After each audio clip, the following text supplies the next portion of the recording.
Bom dia, pessoal, tudo bem? Vou fazer um vídeo aqui relacionado a erros doutrinários da CCB. Antes de tudo, eu peço a vocês que tiverem interesse, curta o vídeo e se inscreva no meu canal. Preciso deixar claro também que ataques pessoais, esse tipo de coisa, eles serão rejeitados. Aqui eu vou falar a respeito de doutrinas. Não estou falando de homens, estou falando do que a religião coloca como doutrina e o que a Bíblia coloca. Então não adianta você vir aqui ficar fazendo defesa ferrenha da placa e da organização, porque eu não estou falando sobre isso. Eu estou falando sobre uma igreja que se diz ser bíblica e diz utilizar a Bíblia como única regra de fé e prática, porém encontramos distorções em seus ensinamentos, e eu vou citá-los aqui. O primeiro, que eu considero mais grave: desprezam a graça de Cristo. Como? Chamam a denominação, intitulam a denominação de graça maravilhosa. Eu fui chamado na graça, estou no caminho, quando eu entrei no caminho, quando Deus me chamou nessa graça. Acaba o fiel ali, o adepto, não tendo discernimento do que se trata a graça de Cristo e o que Cristo fez, uma obra exclusiva dele. Ninguém mais pode fazer, e não há outro caminho senão o próprio Senhor Jesus, porque ele é o caminho, a verdade e a vida. Então, qual é a parte que você não entendeu? Que a graça é a obra e mérito do próprio Cristo. O que você não entendeu para poder estar chamando a congregação de graça? Você não entende que isso é um erro gravíssimo? Por que isso se repete? Será que os anciões não têm conhecimento disso e que não poderia minimamente instruir os fiéis a respeito da verdade? Ou, na verdade, são eles que replicam isso nos seus púlpitos? Eis a questão. Isso vem de tradição? Por que isso não está sendo corrigido? Ou vocês não consideram que isso seja um erro? Por que não consideram que seja um erro? Porque vocês não estudam a Bíblia. Vocês pegam a Bíblia na hora do culto, para a partir dali Deus revelar a palavra, a mensagem. É um dos outros tópicos que eu vou colocar aqui. Então, a graça, ela é um ato que vem diretamente de Deus e ela foi revelada em Cristo. Então você não pode associar esse nome a qualquer outra coisa, porque a graça é a maior obra que Cristo fez por nós. Foi o favor imerecido que ele nos deu através da sua morte de cruz. Ele trouxe a nós a redenção e nos deu perdão dos nossos pecados por algo que nós não poderíamos pagar. Isso é graça. A graça é o objeto da obra de Cristo. Salvação por obras. Como eles já confundem o conceito de graça, acaba que eles não conseguem atribuir somente à graça de Cristo os méritos dessa salvação. Então, eles acham que desenvolvendo supostas boas obras aconselhadas dentro da igreja, que eles vão, por isso, obter uma santificação e que o caminho vai ser aperfeiçoado para a entrada no céu. Pergunta a qualquer pessoa da congregação cristã se eles têm certeza da salvação. A maioria vai dizer que não, porque pertence a Deus julgar. Ou seja, o crente, o salvo, não é julgado. O crente em salvo é justificado pela graça. Ele não vai ser julgado por obras, porque se nós fôssemos julgados por obras e méritos para obter a salvação, o mérito não seria de Deus, seria nosso. Então nada nós podemos fazer para nos salvar. Mas eles atribuem supostas boas obras necessárias para ajudar na salvação. Novamente há um desprezo pela graça de Cristo, porque somente Através dela é que nós somos salvos. Palavra revelada, eu já falei aqui. Não estudam a Bíblia, chegam no púlpito e Deus revela tudo que é necessário para as pessoas, né? E para o alimento da igreja. Eles dizem que o pão ali é o fresquinho dado na hora por Deus. E que a mensagem que é preparada, que é estudada pelas pessoas em casa e traga para a igreja é a mensagem do pão dormido. Isso é o que eles falam, pode conversar com qualquer pessoa, e eles falam isso também nos seus púlpitos. Eu já estive lá, já vi isso presencialmente. Então, eis outro problema.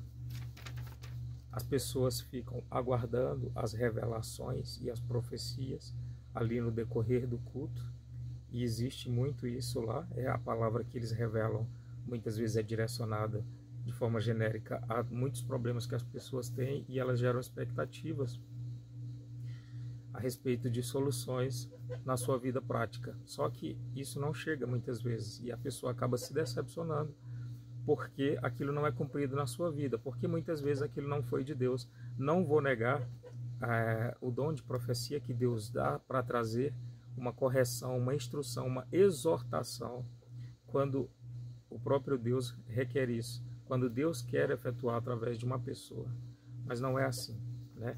Tudo tem um objetivo específico para que seja feito isso. Então, a profecia que é desenvolvida lá leva o afastamento das pessoas e o esfriamento da fé, porque elas ficam esperando que aquilo se cumpra e não se cumpre. Então, logo aquilo não é verdade. E outra, o objetivo dessas profecias não é firmar mais as pessoas em Cristo. O objetivo é o triunfalismo, é dizer que as pessoas terão vitórias na sua vida, que Deus vai tirá-las do cativeiro, que Deus vai arrumar um emprego, que vai sarar as doenças, isso, aquilo, outro. Ela é antibíblica. Apesar de ter alguns costumes bíblicos, né, e de algumas vezes ela utilizar a doutrina apostólica de forma correta, instruções do apóstolo Paulo, que eu considero também como correto, como é o caso do uso do véu, só que outras vezes ela traz imposições desnecessárias. Por exemplo, a palavra de Deus não diz que a mulher não deva cortar o cabelo. O que fala é que é honroso que a mulher tenha o cabelo comprido, assim como é desonroso e contra a natureza do próprio homem ter o cabelo comprido. Isso é uma orientação dada também à igreja. Mas não foi proibido de mulher cortar cabelo. É honroso que a mulher mantenha os cabelos compridos. Aonde que está falando na palavra de Deus que é proibido cortar? Então, a mulher fica com o cabelo lá no pé e muitas vezes não é bom para ela, porque aquilo é um exagero, né? Mas isso é de uma tradição também pentecostal que não só a CCB pratica, mas a Assembleia de Deus fez isso por muito tempo, e a própria Deus é Amor e outras igrejas pentecostais unicistas, né? Então, não é pecado cortar o cabelo, mas acredito que a mulher deva ter os cabelos crescidos, como a própria palavra de Deus fala, sendo a glória da mulher. E o homem ter o cabelo curto, porque, conforme a sua natureza, é desonroso o homem ter o cabelo comprido. Então, tem essa diferença na identificação em relação ao homem e à mulher. Deus quer essa diferença, inclusive na aparência. Os falsos ensinos sobre o pecado de morte, isso é coisa muito grave, né? Eles pegam uma passagem bíblica, interpretam que uma pessoa que vai pecar, que pecou ali um pecado sexual que é grave, por exemplo, essa pessoa muitas vezes não tem mais o perdão de Deus. Ou ela é tratada de uma forma em que a mesma não tem mais força para congregar, devido ao estigma trazido dentro da igreja em relação a esse tema bastante complicado, né? Não só nessa igreja, mas em outras. Só que nessa igreja o problema é porque eles tratam exatamente como um pecado para a morte, que a pessoa irá morrer espiritualmente. E não é isso que a Bíblia diz. A Bíblia fala de um pecado para a morte. A Bíblia fala desse pecado lá nos Atos Apostólicos, onde o próprio apóstolo tinha o poder de entregar aquela pessoa devido ao seu pecado grave e perda do seu testemunho cristão. O apóstolo entregava a carne para Satanás, para a destruição da carne, mas para salvar o espírito. Então Satanás iria provar a carne, Satanás, ela iria ser entregue para ele, para sofrimento da carne, porém o espírito estava salvo. Hoje em dia, isso não é mais aplicado porque não existe apóstolo, e se houver um pecado que leve à morte, que entrará é o próprio Deus. Não é nenhum apóstolo ou homem que vai trazer isso na vida de uma pessoa. Então, isso é um erro gravíssimo. Porque é comum você ver pessoas decepcionadas e desesperançosas com o próprio Cristo, com Cristo, porque acha que não tem mais perdão devido ao seu pecado, né? Porque elas aprenderam desde novinhas que é pecado para a morte e não tem perdão. Porém, isso é uma doutrina diabólica para poder afastar pessoas de Deus, para trazer uma destruição, inclusive, da vida das pessoas. Porque se você perde a esperança, que é algo maior que nós temos aqui em vida, você começa a ter problemas de convivência emocionais e você realmente não tem mais objetivo de vida.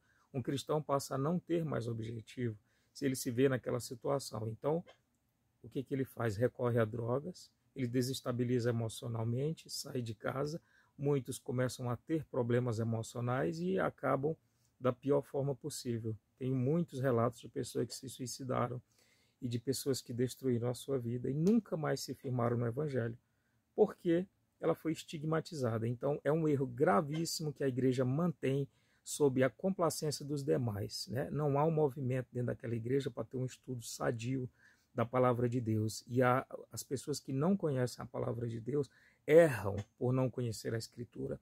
Outro problema daquela igreja: condenam o estudo das Escrituras, né?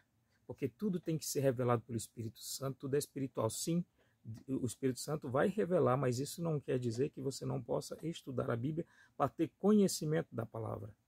Você tem o conhecimento. O apóstolo Paulo falou: crescei em conhecimento, crescei no Espírito e no aprendizado das Escrituras. Então nós temos recomendação da própria Bíblia de que nós devemos estudar para quê? Para que eu possa orientar bem as pessoas da igreja, para que eu não possa ensinar falsas doutrinas. Então essas doutrinas que chegaram dentro da congregação cristã no Brasil, conforme o passar do tempo, não foi colocada no início da igreja. Por quê? Essa igreja foi fundada por um missionário que era italiano, porém ele ficou nos Estados Unidos algum tempo, né? E ele tem descendência, uma igreja considerada ítalo-americana, porque ela tem um histórico, né? Do fundador, que no caso tem nacionalidade italiana, como eu já disse, e fundou as igrejas ali nos Estados Unidos, né? Com outros movimentos que já tinham outras igrejas italianas, mas houve divisões e chegou a congregação cristã no Brasil aqui. No Brasil, nos Estados Unidos ela não tem esse nome. E esse mesmo fundador não trouxe essas doutrinas, ele trouxe doutrinas bíblicas. O problema é o quê? A tradição da igreja, o que é pregado no púlpito e o que não é enxergado na própria doutrina deles, porque os 12 pontos de doutrinas que eles mantêm são totalmente bíblicos. Não há nenhum problema, tanto que eu não estou falando deles, eu estou falando dessas coisas que eles fazem extraoficialmente, né, no púlpito e muitas vezes na conversa dos anciões com as pessoas ali. Então, por não ter um estudo sistematizado, por não ter aquele estudo, um cerne centralizado, aquela coisa básica, eles acabam cada um com mais ou menores erros, trazendo esses problemas dentro de cada congregação. Você consegue ver diferença de uma congregação para outra, às vezes baseado no perfil de quem lidera. Então, se o ancião tem mais aprofundamento bíblico, ele não vai rejeitar, às vezes, essas aberrações que eu estou falando aqui. Mas tem outras congregações onde eles vão continuar com isso, né? E as pessoas são instruídas dessa forma. Então é triste ver as pessoas da congregação falando sobre esse tal de caminho da graça, a graça maravilhosa. Isso é um absurdo, isso é uma blasfêmia por si. Outro problema que existe lá dentro também, que é gravíssimo, é o fato deles não pregarem o evangelho a toda criatura. Eles pregam ali dentro da igreja, né? Mas se você conhecer uma pessoa que é da congregação, ela não vai utilizar, a maioria das vezes, oportunidades ali fora do contexto da reunião da igreja para poder testemunhar da fé que ela tem. Eles relutam muito de falar da obra do Salvador, de falar da obra que Cristo veio fazer, da salvação que Cristo trouxe para todos os homens, né? Porque eles não entendem dessa forma, né? Eles acham que eles estão ali dentro, salvos, e que Deus vai atrair os demais. O que também é antibíblico, porque a Bíblia diz: ide e pregai o evangelho a toda criatura.